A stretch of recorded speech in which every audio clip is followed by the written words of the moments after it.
Yeah, Gödel is a very interesting person. So this is a Godelian ontological argument improved by Alexander R. Pruss in Religious Studies from 2009. Oh, let me clear off the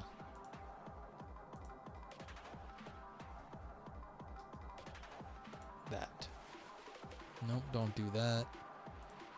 Do this. Okay, cool. Pruss also has a math PhD. See, there you go. See, this is the sort of thing. You need to be able to deal with more than one thing when you're dealing with Gödel. It's just, you need to be technically sophisticated, and then he also wrote philosophy. And this is one of the things that Gödel did that is just like clearly philosophical. He proved an ontological argument, which is basically proving the existence of God. And so here we go. And this is for Vipers to get some more into Gödel's philosophy. A Godelian ontological argument improved.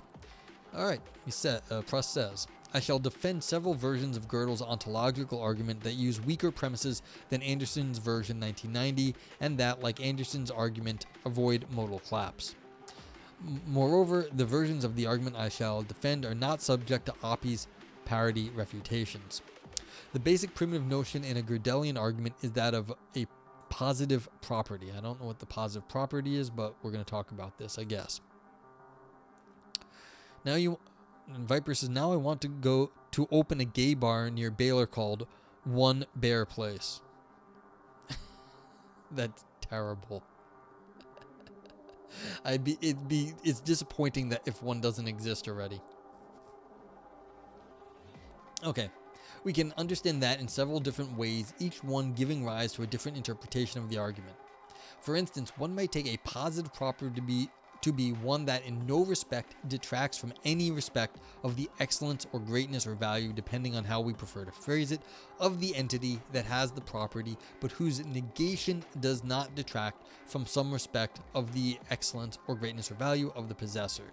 Or one might take a positive property to be one that does not entail any limitation, but whose negation does.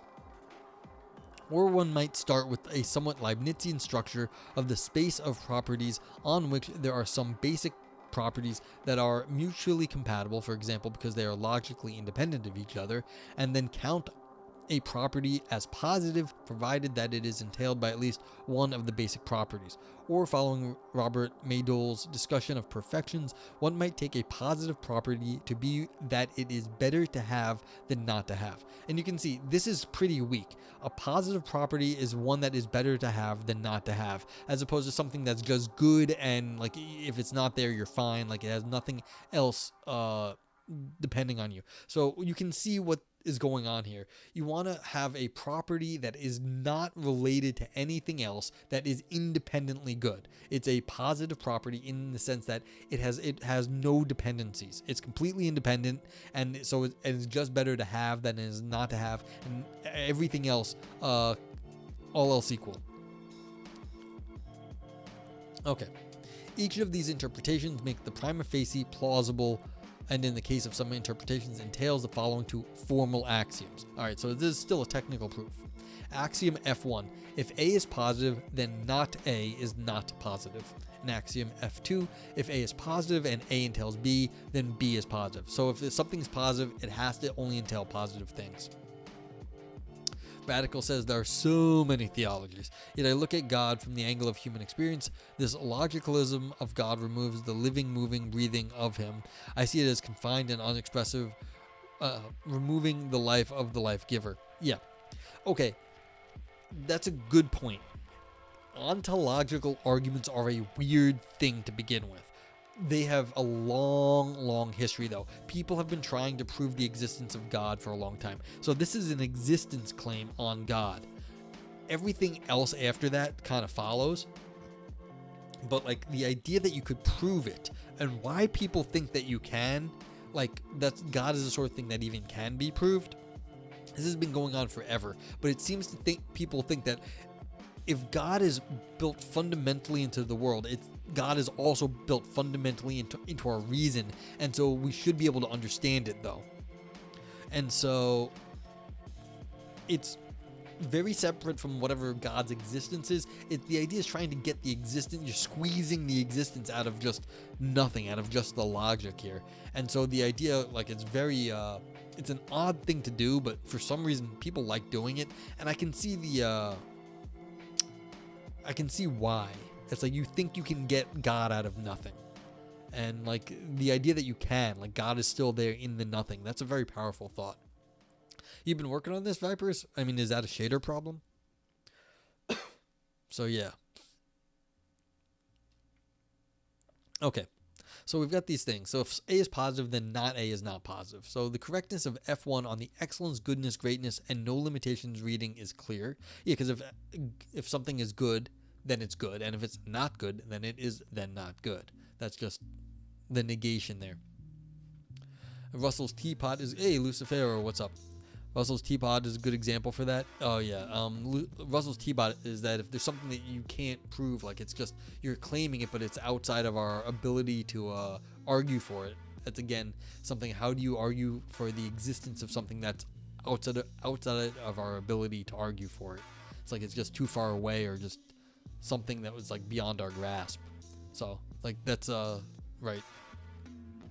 Radical says God doesn't want to be proved, but wants to be believed. No one can see the face of God. The Bible shares. The Torah conversations with Moses. Yeah, see, this is like interpretations. Why we shouldn't be doing this, but that does not stop people from doing it. And why do we do it? I don't know, but it seems like you're getting something out of nothing, and people think they can, and so it's something. The reasons for why people do this is very interesting too. Okay. And okay, so the correctness of F1, and on the Leibnizian interpretation, F1 follows from the compatibility of the basic properties. Moreover, if a property doesn't detract from the excellence or goodness or greatness of an entity, then anything it entails has better not detract from it either. Lucifero says Russell's teapot is an analogy formulated by the philosopher Bertrand Russell to illustrate that the philosophic burden of proof lies upon a person making an empirically unfalsifiable claim rather than shifting the burden to disproof of others. Yeah, it's this thing you can't prove. So it's like, how would you actually argue for it? If someone's claiming for it, then they got to do it. So Radical says the Tower of Babel keeps creating themselves Lamal. Yeah. But like people think they can for some reason. So we're always trying to build up why can we get to God. Yeah. I actually think that Russell got the idea from Frank Ramsey, but that's a different thing. There is a line at the end of one of Frank Ramsey's papers where he talks about a teapot in space. And I can't see how Russell would not have known about this. And Russell's teapot came out in like the 40s or 50s, and Ramsey was dead by 1928. So I'm a little annoyed that Ramsey doesn't get credit for that, but whatever. Well, yeah, we're not arguing that people don't believe in nonsense, but that very smart people argue for the existence of God. So why do these very smart people do this? And so it's not like these are just random idiots. This is, Kurt Gödel, maybe the best mathematician of the previous century, St. Augustine, saints. This is why British people don't have a space program, because they believe in all kinds of nonsense. Yeah, fair.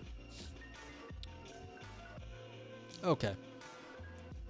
Yeah, so if a property doesn't detract from the excellence or goodness or greatness of an entity, then anything it entails had better not detract from it either. On the other hand, if a property detracts from the excellence or goodness or greatness of an entity, so does any property that entails that property. They'd be sending teapots up? I bet they would. They would do that.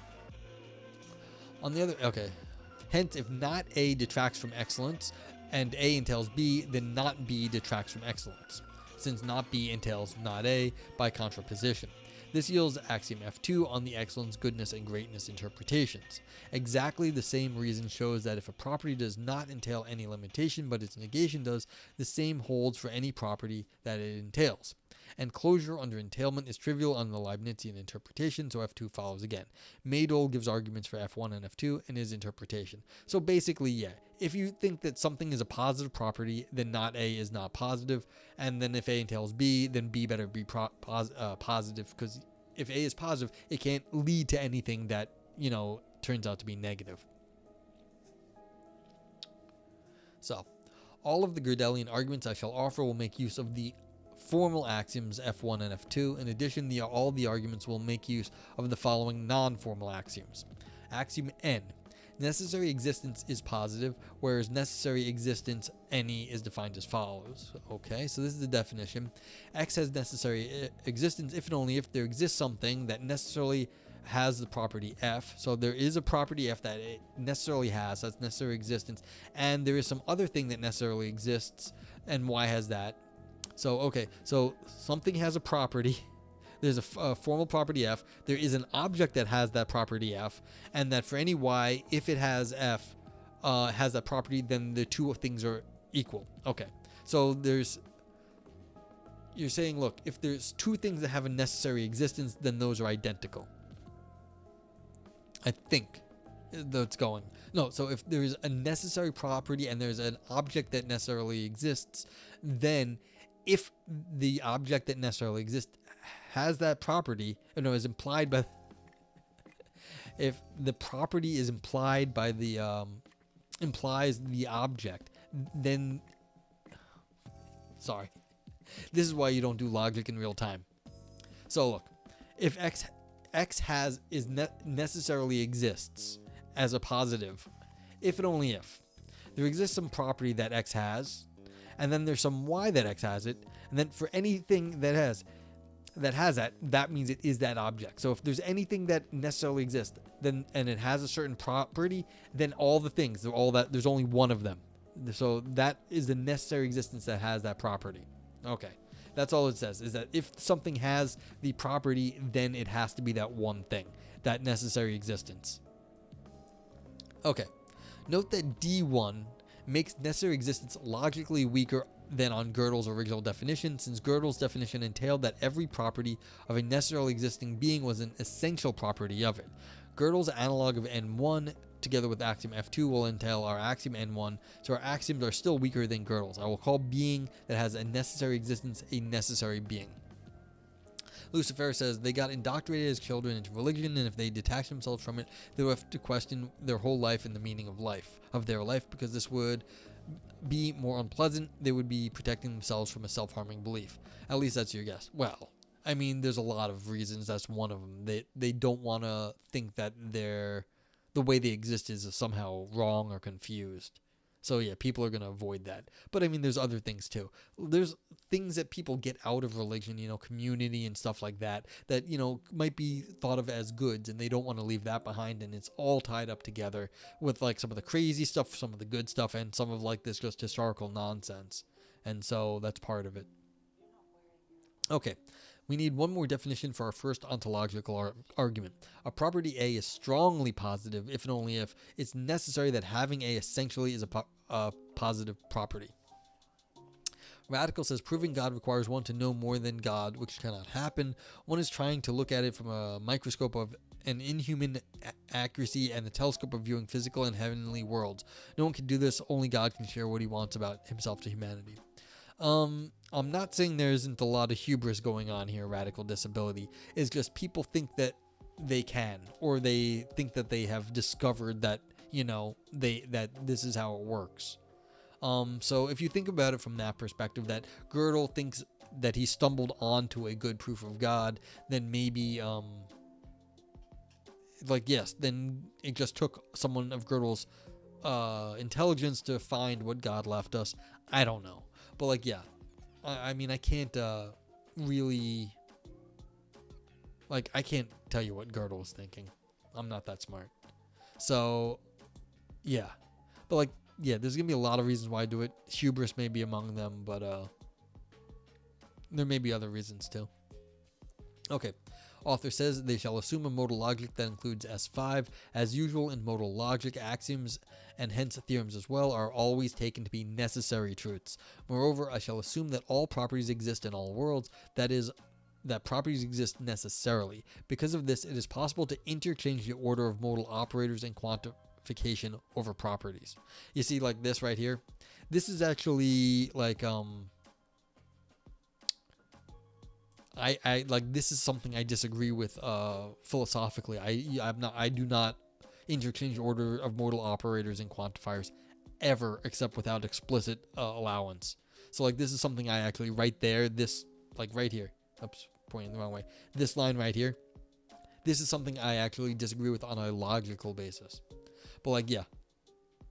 So the idea, but like I could explain that, but it would actually get way into too much logic. But basically all we're saying is, look, things, they exist. And if they're in the world, they exist necessarily because they are already in the world. So they necessarily exist. That's all that's getting said here, is that if the world exists and these are things in the world and they exist, then they exist and it's necessarily like that. Well, because the world is like that. It's just a fact. Okay. At this point, we're ready to state the simplest ontological argument, theorem T1. Given the axioms, if A is any strongly positive property, then there exists a being that exists necessarily and essentially has A. Okay. It is rather surprising that T1 follows from the axioms without any further assumptions. Godelian arguments typically assume additional axioms. For example, the axiom that to have all and only positive properties as essential properties is a positive property, a claim stronger than F3 below. The proof of T1 is in the appendix, but to assuage curiosity on the part of the reader, I will prove a crucial and simple lemma here. Lemma L1. Given axioms F1 and F2, if A and B are positive, then A and B are compossible. Where definition D3, a collection of C of properties is compossible if and only if there is an entity that exemplifies all the members of C. So you're getting the compossible is getting an entity that exemplifies all things. So you get an existence of that things. Okay, let me just go find a good definition of compossible. I forget exactly how to say this. Okay. Capable of existing in one subject, consistent, capable of being true together. Yeah, so basically you're saying two things have to be true at the same time is what it is. Oh, I didn't switch over screen, but like, yeah, I was just Googling compossible. So that's the thing. If two things are positive, then they're independent. Look, it's not a hard thought. If two things are positive, they're just two good things, and that means that they're independent of each other, and according to the definitions above, that means they're possible together. They do not interfere with things. And so if you have a collection of properties is compossible, that means there's a collection of things, if and only if possibly there is an entity that exemplifies all of the members of this. Kim Possible's brother? Com? Maybe. I don't know. But you're just saying if two things are independent and they're positive, then you could have them in the same object. So that's easy. And the author says, the proof of L1 is very easy. If we assume for reductive that A and B are incompossible, then A entails not B. By F1, not B is then positive, but this contradicts F2. Yeah, so look, you have two positive things. You can't mix them, but we just assumed for proof that you could. Radical says, I come from the theology of human experience, meaning I come from a phenomenological standpoint. I see. Yeah, this is where we're getting our arguments out of. All right, so given L1, the proof of T1, whose details are in the appendix, depends on applying L1 to the pair of positive properties E, A, and NE, necessary existence. I forgot what EA is, but to conclude that possibly there is a necessary being that essentially has A, then using S5 to eliminate the possibly. Okay, so basically, you're saying, look, if you've got two things that are positive and then they are positive together, and then you're saying, look, if something is positive together, then there possibly is one of those things, and then given the greater logical system, you can just take away the possibility and say that thing does exist. So you're using S5 to eliminate the possibly. Radical, the idea that we're going to get in Gödel's head is not happening. Like, this is, I mean, of course he's dead, but like no one was able, like, he blew everyone out of the water. And so the idea that you're able to do this is like, it's going to be really hard to like really think what he thought. You can look at his arguments and say he was working in a universe where you could, like, you know, say, look, just because something is possible, then it does exist in some weird abstract way. But the problem is, if it exists even in that weird abstract way where something means, like, even as a possible thought, but if you think it, then it does exist. And then once you do that, you can pull out of it a bunch of other things. And so it's like, it's really hard to get into the mind of logicians. And even some of them I know don't talk about like themselves very much. And so it's like they're like secretive. So it's not so easy. All right, so here's how we get to the theistic arguments. So now that we've got this theory here, that all you have to do is you say, then you can exist necessarily in there exists a being that has it. So we're not even talking about like God yet. It's just that there is something that has a positive property. That's all we're saying.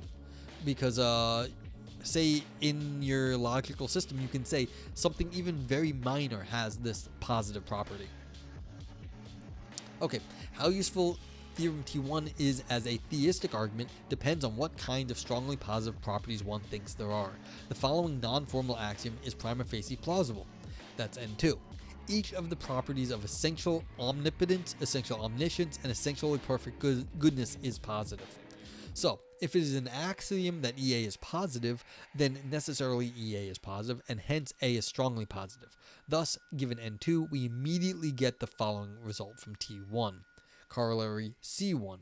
Given axioms F1, F2, N1, N2, there exists an essentially omnipotent necessary being, and there exists an essentially omniscient necessary being, and there exists an essentially perfect good necessary being.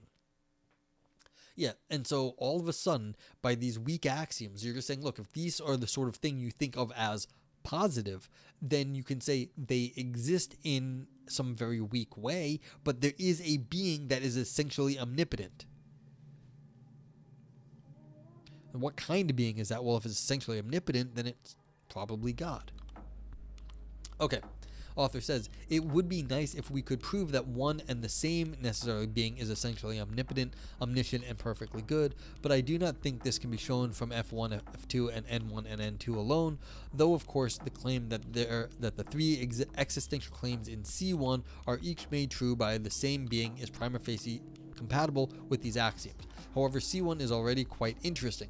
Presumably, no atheist accepts any of the conjuncts in the conclusion of C1. Radical says, I have to remind myself this is ontological, so I have to take to the soundness versus the logic.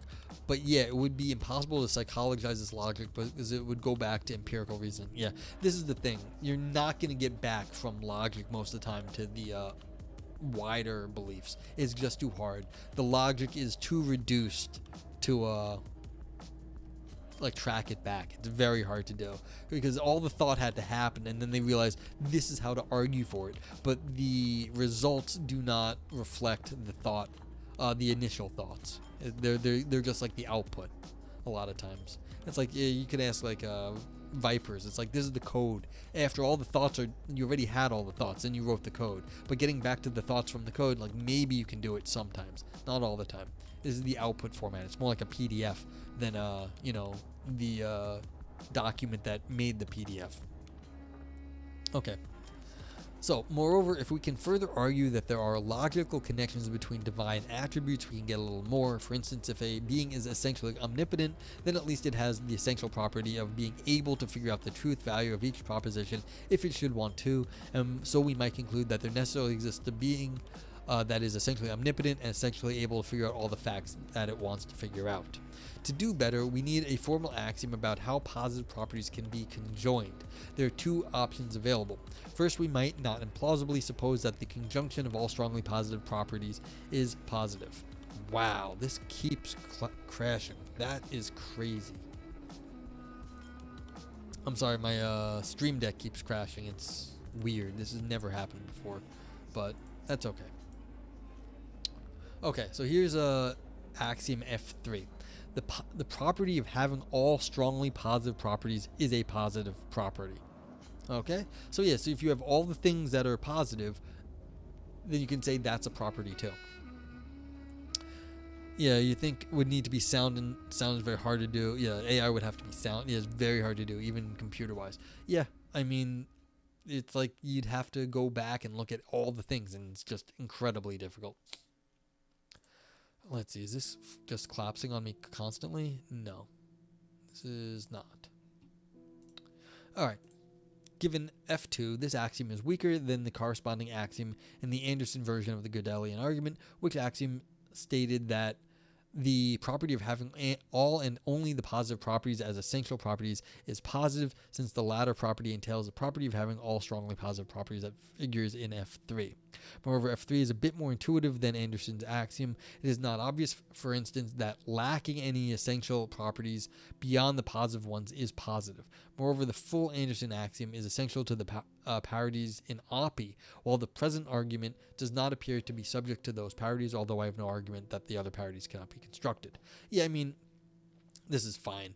Like, yeah, this one, they're saying this property that says you're having only having all the strongly positive properties isn't ruling out anything you don't want to rule out. You don't know that, but you're saying you're only having all the strongly positive ones. Maybe there's not a strongly positive property, just a positive property that you do want in there, but as of now, we don't know that that causes a problem.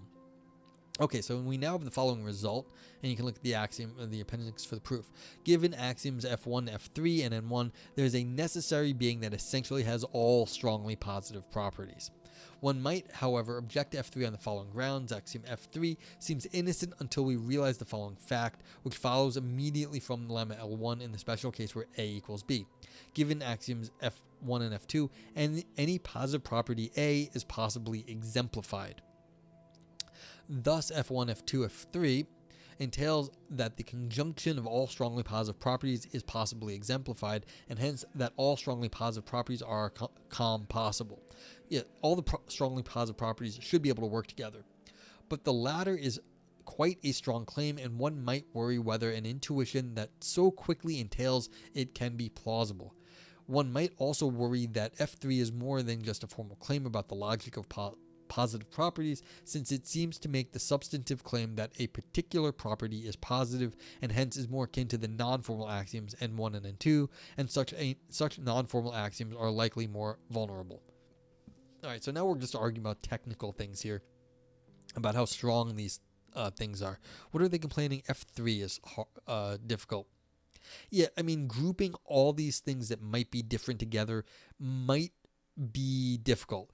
And so they were calling these positive properties necessarily independent, but having all of them, like you might be able to compare two properties and say these two are independent of each other. But once you start grouping all of them together, sometimes that gets into problems. This is how mathematical proofs go. It's not just that you have you can do one thing, another thing, but if you start quantifying over everything, things can break. Is it true that this is sort of approach to God is Jewish as fuck? I have no idea. I have no idea what that means either. I don't know if the Jews have any proof of God. I don't think they do, actually. This is saying basically that if you have a positive property and you can start putting them together, then in the logic it makes it possible that that exists. And once it's possible, then you can have an existence claim on that.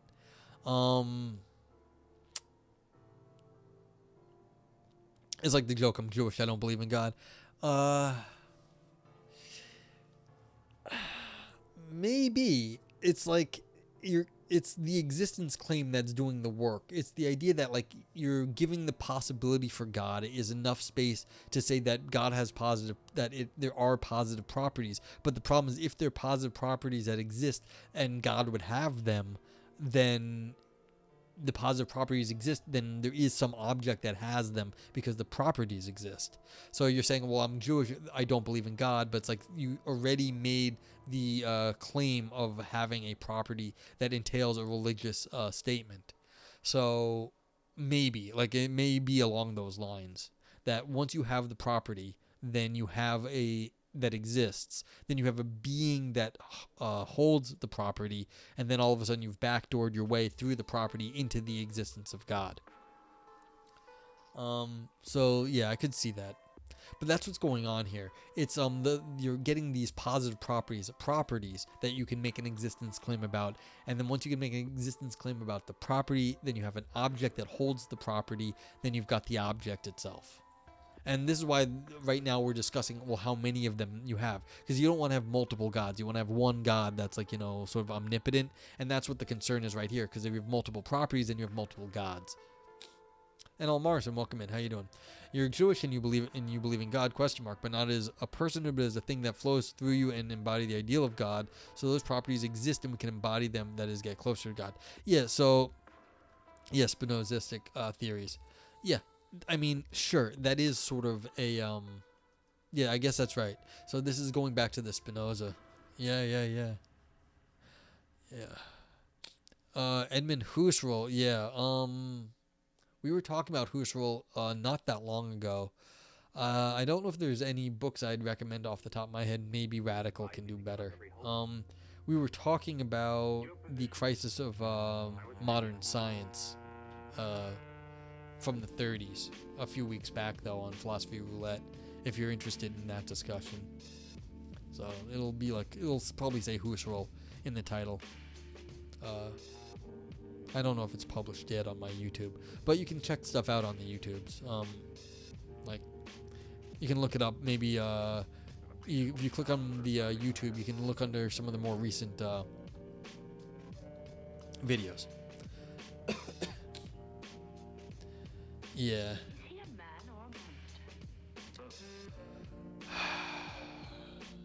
Yeah, science is always, yeah. Science, yeah, that's true. But there's bigger crises sometimes. Yeah, and I agree, but like, we're talking here though, like Gödel put out a proof of the existence of God. So we've been discussing why anyone would want to try to prove the existence of God, and also what are the strategies used here to prove the existence of God. So it's like, this is the, we were talking about properties, therefore, things that hold properties, therefore the thing that holds the property exists. Okay, so Valpo is recommending Sokolowaki's introduction. Yeah. Oh, there's a big history, Morrison, about this. It goes back a long way. And people like to do it for, I'm not entirely sure, but like, people like doing it. Okay. So, yeah. Alright, so again, well, the concern is here is that if you have a lot of properties, then you may have a lot of gods, because you have an existence claim for each property, and then you have multiple gods, one for each of them. Now the author here is trying to group the all these different properties together, trying to make all the properties have like a master property. If you're the guy who proved God is real, you get a lot of money and make a lot of churches happy. Philosophy grift. I can guarantee you that Gödel was not in that sort of hustle. I think he thought it was probably more interesting than anything else, trying to discuss the universe. And can the universe actually have a property of like proving God?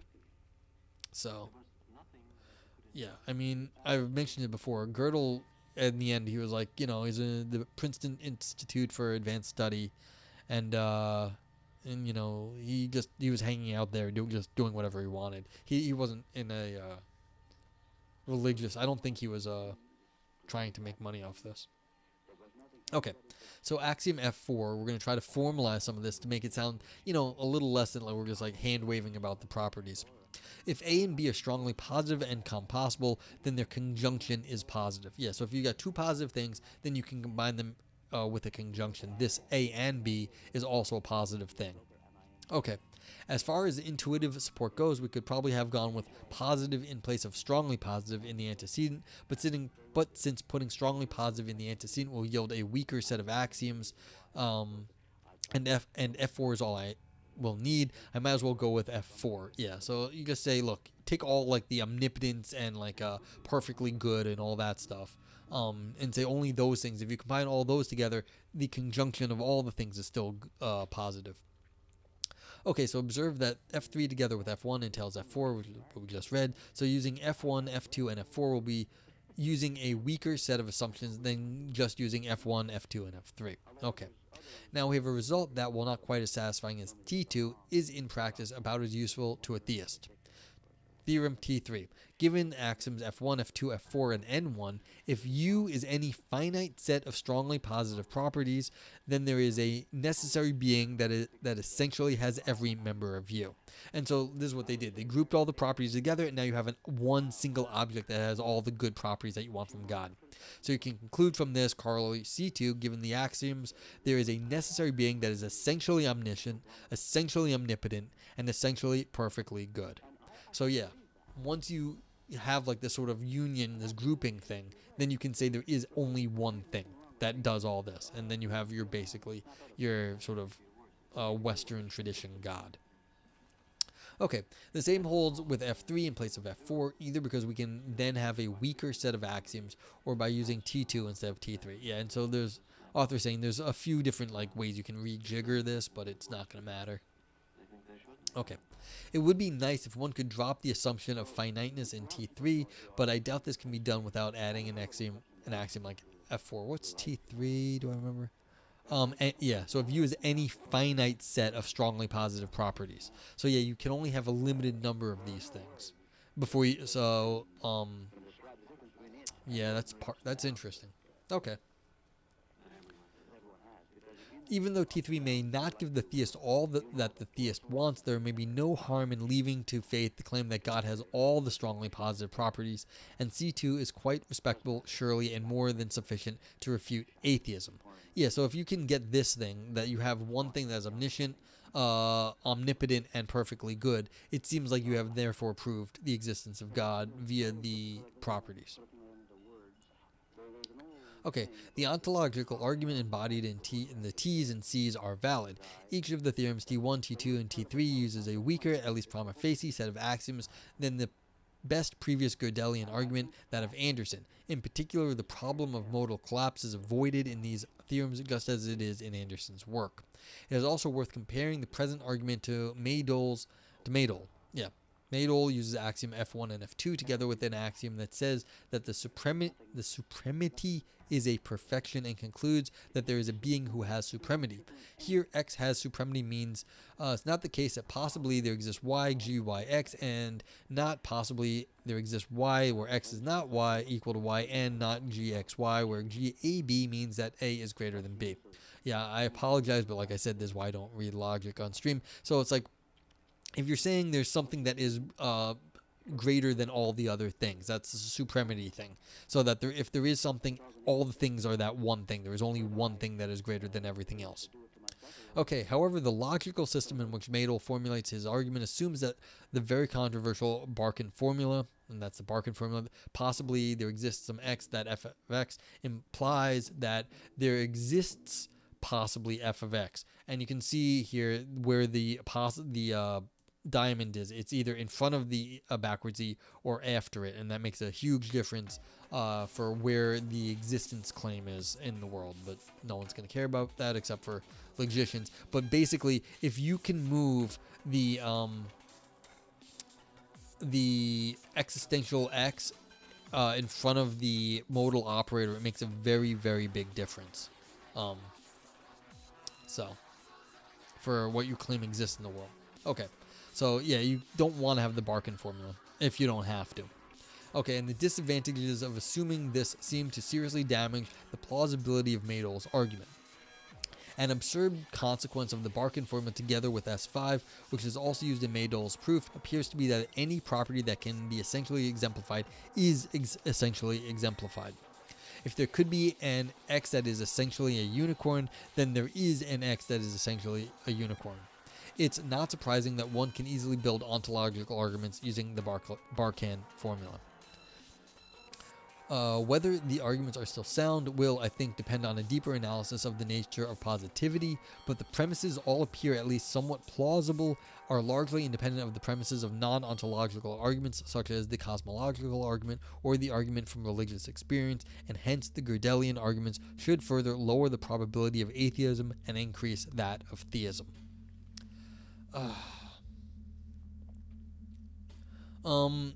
So, Viper says, I completely disagree with what he's saying, but I actually dig the writing style that leaves little wiggle room for bullshitting. Yeah, and this is analytic philosophy at its, this is really good analytic philosophy.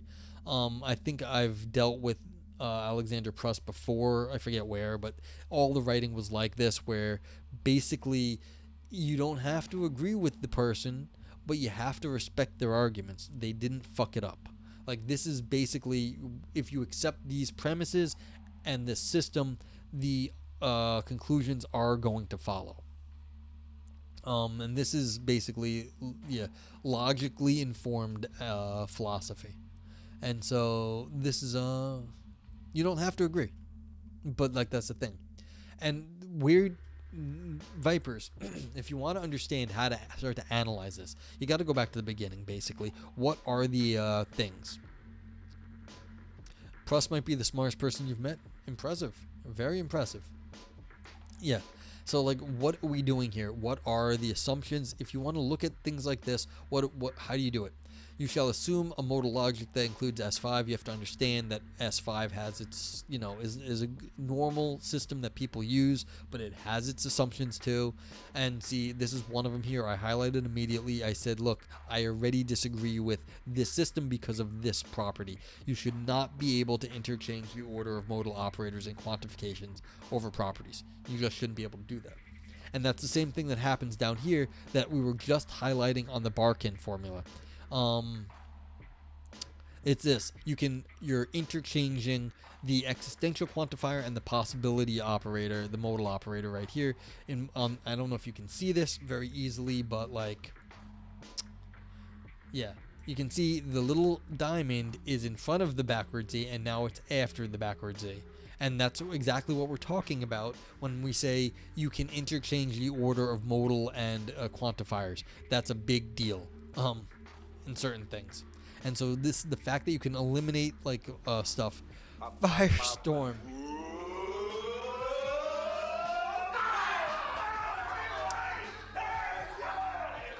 Firestorm, welcome in. Everyone, let's give a shout out to Firestorm. Firestorm is one of the best Tetris players in the entire world. So and they play Tetris on stream, they compete, they do all sorts of stuff. It's great.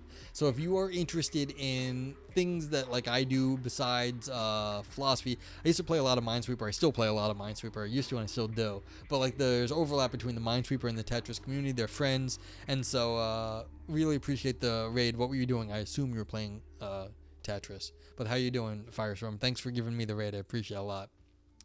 Yeah. The Alexander. Yeah, we're actually doing some technical philosophy here. This is a reconstruction of Gödel's ontological proof for the existence of God. What was that? Tetris Connect or the Tetris effect? I don't even remember things at the moment. Sorry, I'm a little fried after a few hours of talking like technical philosophy. Yeah. So that's actually a really nice implementation. Oh, Tetris Effect Connected. Yeah, it's a really nice implementation. I like watching some of those streams. So, yeah, I hope you're well, Firestorm. Thanks again for the raid. If you need to go get yourself some food or rest, feel free. But yeah, so basically, for everyone that's coming in, my name is Noger0, No Gray, whatever you want to call me is cool. I'm not fussed about this. Basically, sometimes I play Minesweeper on stream. I also made a Minesweeper client so you could actually play Minesweeper against each other, like y'all play Tetris against each other. So you can do that with Minesweeper now. It's one of the things I did during the pandemic. You watched the Tetris video the other day. I'm really afraid of clicking on that, Vipers, at the moment. But like this argument here is a formal argument arguing from properties. If you have a positive property, such as like omniscience, just the concept of omniscience that has no relation to anything else, you can argue, given a logical system, for the existence of God. The idea of omniscience alone can get you to the existence of God. Okay, it's for anyone in chat who's interested. That's cool. Yeah, I mean, some of the best people in the world are probably in Firestorm's chat, so it's like really good. Like top people, like we may have top like 5, 10, like top 5 or top 10 people in the chat right now. It is very impressive. Yeah. So yeah, if you have a standard logical system and you have a theory where you can have completely independent properties, and this is one of the things I disagree with. I don't know if you can declare properties so independent. It doesn't always work that you can say these properties are necessarily independent from all other properties, but you need that sort of assumption. So this is the sort of thing that gets into the issues in logic. How do you actually know that like all things are not something else? You can assume it, but like how do you know that like omnipotence and omniscience and being perfectly good actually are completely separate from the others? You don't know that. Like that's a very hard, like you can define omnipotence to be different from essentially omniscient, but really you're then defining these things. You're not finding out that that's actually how they are. And so you have to be able to separate all those things out and then use a logical system that says that even if they exist, even if that exists, that concept of having the property, then there needs to be something that actually has that property. And then you can get the existence of God because you have something that is omniscient, something that is omnipotent and essentially good. So that's the question. So if anyone has any questions about proving the existence of God in Girls Way, you let me know. Hey, thank you, Not Some Rando. Hey, thanks for the follow. Appreciate that.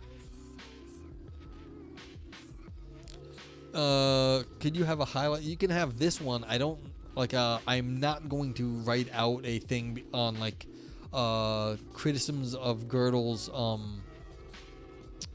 problem. I'm sure there is better. You can look this up, and there will be people who have criticized it and said it better than I have. But yes, I can send you this file, but we can look this up and find you a people who have criticized Gödel's ontological argument. You're gonna find this stream again after finals. Good luck. Thank you. Hey, thanks for the follow. Thanks for stopping by. I know like it's the end of the semester for a lot of people right now. So yeah, I read philosophy here mostly and just explain stuff and try to find if there's anything really interesting that like someone's saying, because this stuff takes work. A lot of effort goes into this. Why did they bother? Why? Yeah, Vipers, you have any more questions about this? And I'll try to figure out. I'll try to look you up Radical Disability. If you are in the Discord, send me a message or something. If you're not, like, I'll look it up also. I'll just message you here on Twitch. You let me know. So we can find a discussion of the ontological argument. And someone who says the things I say. I mean, they're probably not going to say all the things I say, but they'll give you a better idea how people interact with this argument for the existence of God and what generally people think are its virtues and vices. Yeah. So, like right here, this sort of thing, you assume a standard logic. That doesn't make it the right logic. Okay. Yeah. So, okay, thank you, Radical. Yeah, if this is up your alley, Vipers, there's a lot more where this comes from. I mean, of course, Alexander Pruss, he might not be your flavor if you're not looking for this sort of religiously oriented analysis, but there is plenty of this.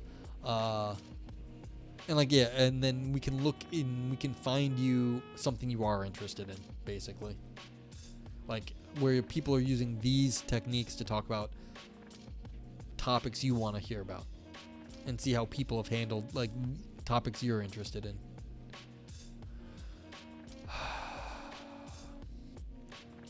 So, yeah, alright, my voice is starting to go, and I'm sorry, Firestorm, thank you for bringing your people here, but I'm getting exhausted and I'm losing my mind. If people don't have any more questions about this, or you can ask me anything you want about philosophy too, it's fine, like, the proof is down here, but I'm not gonna go through the proof.